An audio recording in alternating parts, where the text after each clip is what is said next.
YouTube channel में आपका स्वागत एवं अभिनंदन है। आज इस वीडियो में भारत से निर्यात का जो संगठन है उस संगठन के बारे में अध्ययन करेंगे।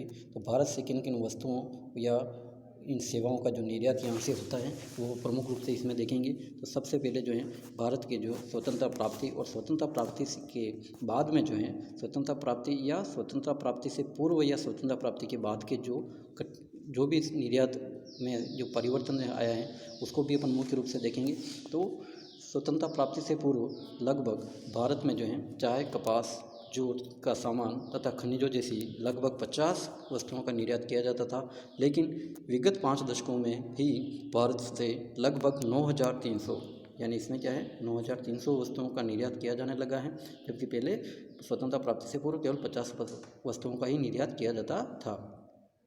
वर्तमान निर्यात व्यापार में निर्मित वस्तुओं एवं कृषि वस्तुओं की प्रधानता है और 2014-15 में इनकी भागीदारी कुल निर्यात मूल्य में 78.4% रही। यानी 2014-15 के आंकड़े के अनुसार इनकी जो कुल भागीदारी है वो कितनी है, यानी 78.4% रही है। इसमें कृषिगत उत्पादों का हिस्सा है 12.7% और निर्मित वस्तुओं का 66.7% रहा है। और निर्मित वस्तुओं में भी रत्न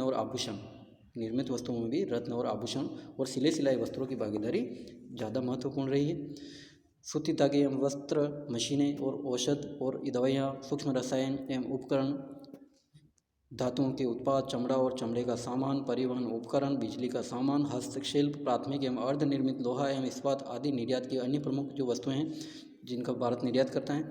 और समुद्री उत्पादों में जैसे मछली, इसके उत्पाद आदि का अंशदान कुल निर्यात मूल्यों में 3.1%। इसके बाद अन्य अनाजों में जैसे 1.7%, चाय का 1%, खल्ली का 1% और काजू का 0.9%, मसाला हुआ 0.8%, यानी लगभग क्या है 1% से कम का योगदान इनका रहा है। फल सब्जियों का भी 0.6% का हुआ 1%, तंबाकू 0.3% का स्थान रहा है। इसके अतिरिक्त खनिजों एवं अयस्कों का निर्यात में भी अंशदान 2.8% रहा है। आयात की तरफ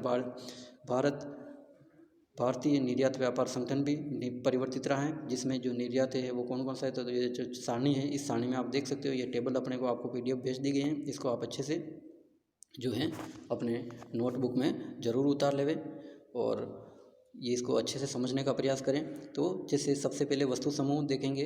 तो वस्तु समूह में जैसे कृषि एवं संबंधित उत्पाद, जिसमें मुख्य रूप से चाय, कॉफ़ी, अनाज, अनिर्मित तंबाकू, मसाले, काजू, खाद्य तेल, फल एवं सब्जियां, दालें आदि जो हैं इनका, काजू, कच्ची कपास आदि जो हैं इनका जो है कितना योगदान है। तो 12-13 में यानी इन सभी का जो 13.6% था, तो 13-14 में ये बढ़ करके ये 0.1% बढ़ा, यानी 13.7% हो गया। और 14-15 में वापस घट करके 12.7% रह गया है। तो किसका कितना का अंशदान है ये आप इस टेबल या तालिका से देख सकते हो। इसके अलावा दूसरा मुख्य जो है निर्यातों में वो है दूसरा जो है अयस्क एवं खनिज, जिसमें कोयले को छोड़कर देखना है अपने को। तो लोह अयस्क, प्रसंस्कृत खनिज और अन्य अयस्क, जिसमें खनिज जो है इनका योगदान जो है कुल जो योगदान है वो जो है ये है 12-13 में कितना था, ये 12-13 में 1.9% था। तो ये जो 13-14 में ये घट करके 1.8% रह गया। और फिर ये जो अपने जो 14-15 का जो सत्र है उसमें 1.5% रह गया, जिसमें इनका मुख्य रूप से जो अन्य जो है जैसे लोहेस का 0.5%, ठीक है। तो उसके अलावा जो ये जो टेबल में आप इसको देख सकते हो, ठीक है। तो ये जो है आपको अच्छे से अपने टेबल लेके अपने नोटबुक में आपको बनानी है। अब जो है ये जो इस टेबल में आप देख सकते हो आगे जो है इसमें जो है आपका जैसे तीसरा जो मुख्य जो है विनिर्मित जो वस्तुएं, यानी जिससे वापस वस्तुओं का जो उत्पादन जो किया जाता है, जो सामान होता है और जो सामग्री होती हैं, तो विनिर्मित यानी जो पुनर्निर्मित जो सामग्री है उसमें जो देखें जिसमें चमड़ा एवं उससे बने उत्पाद जो है 12-13 में 1.7% था, तो 13-14 में 1.2% हुआ और 14-15 में ये 1.3% रहा, ठीक है। तो यानी इनका कुल योगदान देखें तो 13-14 में 63.5 था, तो 14-15 में 66.7%, यानी बढ़ करके ये 66.7% हो गया। तो इनमें जो सभी जो जैसे चमड़े के फुटवियर, रत्न एवं आभूषण, दवाई या फार्मास्यूटिकल और उत्तम रसायन, रंगाई एवं कोलता रसायन, वस्तुओं के उत्पाद, धातु वस्तुओं के जो उत्पाद, मशीनरी उपकरण है, परिवहन का उपकरण, प्राथमिक अर्धनिर्मित लोह इस्पात आदि जो हैं इनका भी जो कितना कितना योगदान है, तो ये इसमें आपको टेबल में आप अच्छे से इसको देख सकते हो, ठीक है। चौथी जो वस्तु है मुख्य रूप से निर्यात में, जैसे कच्चा तेल एवं पेट्रोलियम उत्पाद, इसमें कोयला सहित जो है, तो इसमें जो है 12-13 में जो है 12-13 में इसका जो कुल जो था 20.6% था, तो 13-14 में भी ये 20.6% और 14-15 में ये 18.5% हो गया। ठीक है, तो इसमें जो है और अन्य और अवर्गीकृत जो मदे हैं जिसमें 0.4% था 12-13 में। ठीक है, और फिर जो है 13-14 में 0.5 था और 14-15 में 0.5% था। ठीक है, तो इस प्रकार से कुल जो निर्यात है वो 100% हो जाएगा। तो भारत का आयात यानी भारत का आयात व्यापार संगठन स्वतंत्र प्राप्ति के अंतिम 3 दशकों में तीव्रता से परिवर्तित हुआ है। इसमें 1970 के दशक के उपरांत कृषि क्षेत्र में संबद्ध वस्तुओं से भारी कमी आई है इसमें, और जबकि सर्वाधिक वृद्धि पेट्रोलियम एवं संबद्ध उत्पादों की रही है। और 1947 में तेल उत्पादक एवं निर्यातक देशों ने कच्चे तेल की कीमतों में भारी वृद्धि कर दी थी और रसायन एवं उर्वरकों के आयात में भी भारी वृद्धि दर्ज की गई थी। इस प्रकार लोहा, इस्पात, जूट एवं वस्त्र, सूती वस्त्र, चमड़े का सामान आदि में कमी आई है। इसी प्रकार कच्चा रबड़, लकड़ी, इमारती लकड़ी, वस्त्रों के लिए धागे तथा खनिज, लौह खनिज में भी कमी आई है। ठीक है, तो ये जो आपको देख लेना है कौन कौन सी वस्तुओं और कौन कौन सी सेवाओं में कमी आई है। अब है नूतन परिदृश्य। नूतन परिदृश्य की बात करें तो विगत वर्षों में विनिर्मित मालों के निर्यात का हिस्सा 63% से अधिक रहा है। इसके बाद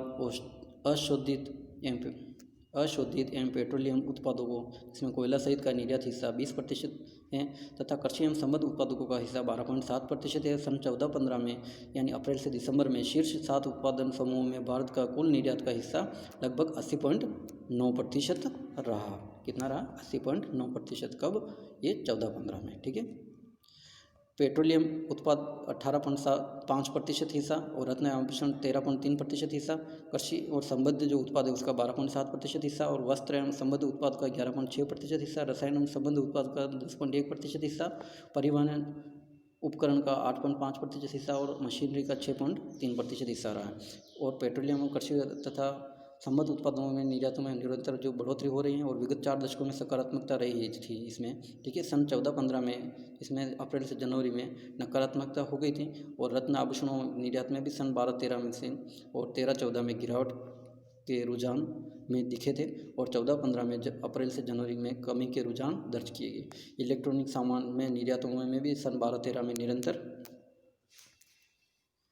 ह्रास होता रहा है और 14-15 जैसे में अप्रैल से जनवरी के दौरान कुछ क्षेत्रों में जैसे कि परिवहन उपकरण, मशीनरी, रसायनों और संबद्ध उत्पादों, वस्त्र एवं संबद्ध उत्पादों या तथा बेस धातुओं के निर्यात जैसे में सकारात्मक वृद्धि यानी धनात्मक वृद्धि इसमें अंकित की गई है। तो ये आप जो टेबल है इस टेबल में आप देख सकते हो कि इसमें जो भारत में जो 15 शीर्ष जो राज्यों से निर्यात जो किया गया है, जिसमें महाराष्ट्र, गुजरात, तमिलनाडु, कर्नाटक, आंध्र प्रदेश, हरियाणा, उत्तर प्रदेश, तो इनका कितना कितना जो हिस्सा है वो 10-11 में और 11-12 10-11 में जो वृद्धि और हिस्सा जो है वो भी इस तालिका में दे रखा है। तो ये आप इसमें देख सकते हो। तो ये जो आपको जो है मुख्य रूप से आप इनमें जो ये कितना क्या हो रहा है तो ये आप इसमें संबंध देख सकते हो। तो भारत जो है वो किस प्रकार से जो वृद्धि या कमी हो रही है इन वस्तुओं और सेवाओं में किस राज्यों में, तो वो भी आपके इस टेबल में आपको अच्छे से अपने प्रतिशत वृद्धि और हिस्सा भी जो है वो आपको इसमें दे रखा है। तो ये आपको अच्छे से अपनी नोटबुक में ज़रूर बना लेना है। तो भारतीय आयात समूह की एक प्रधान मद जो है वो POL यानी पेट्रोल, ऑयल और लुब्रिकेंट समूह है, जो सन 12-13 में कुल भारतीय आयात का 36.6% बैठता है और POL के आयात में सन 11-12 में 46.2% की वृद्धि के साथ उछाल आया, जिसका मुख्य कारण 10-11 की तुलना में वैश्विक अशोधित तेल की कीमतों में उल्लेखनीय वृद्धि रही है। ठीक है, और PLO के जो आयात में जो है सामान्य जो वृद्धि सन 12-13 और 13-14 के जो है क्रमशः 5.9 और 0.4% तक रही है। और अंतर्राष्ट्रीय अशोधित तेल की कीमतें जिसमें ब्रेंट सन 14-15 की प्रथम तिमाही में 109.8 अमेरिकी डॉलर प्रति बैरल से घट करके तीसरी तिमाही में 76 अमेरिकी डॉलर प्रति बैरल रहेगी, जिसके परिणाम स्वरूप PLO आयातों में भी इसमें जो है वो कमी या दर्ज की गई है। ठीक है, तो इस प्रकार से जो है आपको जो है ये आपको तो ये इस प्रकार से अपने को जो ये टेबल और टेबल में जो आपको अच्छे से दे रखा है इसको अच्छे से आप समझ लेना है। उसके बाद में अपन देखेंगे ये जो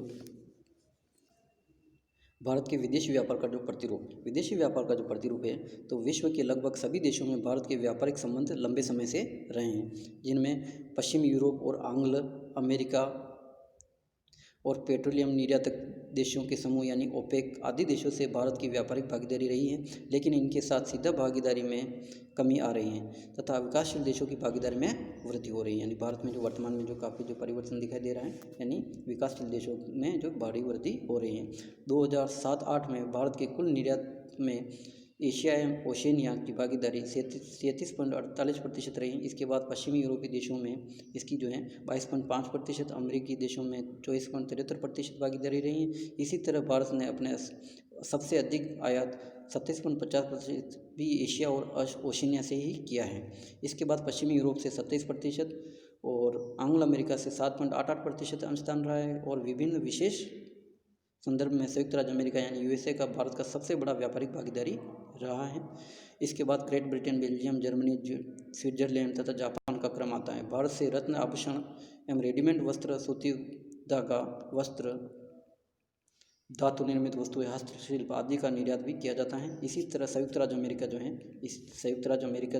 उस संयुक्त राज्य अमेरिका में इलेक्ट्रॉनिक सामान, मशीनें, व्यावसायिक उपकरण, रसायनों एवं बहुमूल्य रत्नों का आयात किया जाता रहा है। ठीक है। अब जो ये भारत का जो व्यापार में जो देशों एवं देशों का जो निर्यात और आयात जो हिस्सा है वो इसमें आपको दे रखा है। जैसे पहले जो है, जैसे इसमें क्रम में देखें तो 1 2 3 4 से लेके ये जो आपके ये क्रम दे रखे हैं 19 तक। और देश जो दे रखा है Europe, Germany, Belgium, Switzerland, Africa, Nigeria, America, USA, Asia, Singapore और इंडोनेशिया, यूनाइटेड अरब अमीरात, सऊदी अरब, कुवैत, कतर, इराक, चीन, हांगकांग, कोरिया आदि जो हैं। और ये सन जिसमें निर्यात और आयात जो है मुख्य रूप से हेडिंग, ठीक है, 2004-5 से लेकर 2007-8 और फिर जो अवधि में, और फिर दूसरा जो है 2010-11 से लेकर 2013-14 की जो अवधि के दौरान जो है निर्यात कितना रहा है और इन्हीं अवधियों में आयात कितना रहा है और आयात के अनुपात में जो निर्यात है वो कितना रहा है। तो इसमें टेबल में आपको अच्छे से समझा रखा है, ये आपको अच्छे से देख लेना है। ठीक है, तो ये आपको समझ में आ जाएगा।